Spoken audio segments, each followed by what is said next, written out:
د ملا هیبت الله لخوا تازه فرمان. ملا هیبت الله خپلو نظامیانو ته تازه څه امر کړی دی، څه یې ویلي دي، جزئیات په ویډیو کې وګورئ او چینل سبسکرایب کړئ. لیدونکو السلام علیکم. ملا هیبت الله د خپلو نظامی لیکو د بشپړې تصفیې امر کړی دی. د طالبانو د اداري ویان ذبیح الله مجاهد وایي چې عمومي مشر ملا هیبت الله اخندزاده د خپلو یو شمېر قلعه اردوګانو له قمندانانو سره په لیدنه کې دوی ته د طالبانو د نظامي لیکو د بشپړې تصفیې امر کړی.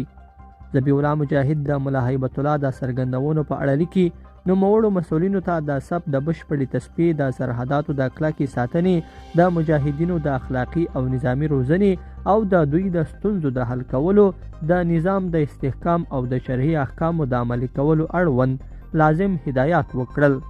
د طالبانو د بیا واکمنېدو وروسته دوی په شاوخوا یو نیم کلنه واکمنۍ کې په پرله پسې ډول د خپلو نظامي لیکو د تصفیې د هڅو خبر ورکوي. معلومه نه ده چې طالبان په دې اړه له څه ویریږي، خو منتقدان یې وایي د طالبانو خپلمنځي اختلافات او پر یو بل بې باوري د خپلو لیکو د پرله پسې تصفیې اصلي لاملونه بولي. لیدونکو په دې هیله چې دا مطلب به مو تر پایه لیدلی وي. کومه ویډیو خوښه شوې ویډیو لایک کړئ او چینل ضرور سبسکرایب کړئ. تر بیا ښه وخت.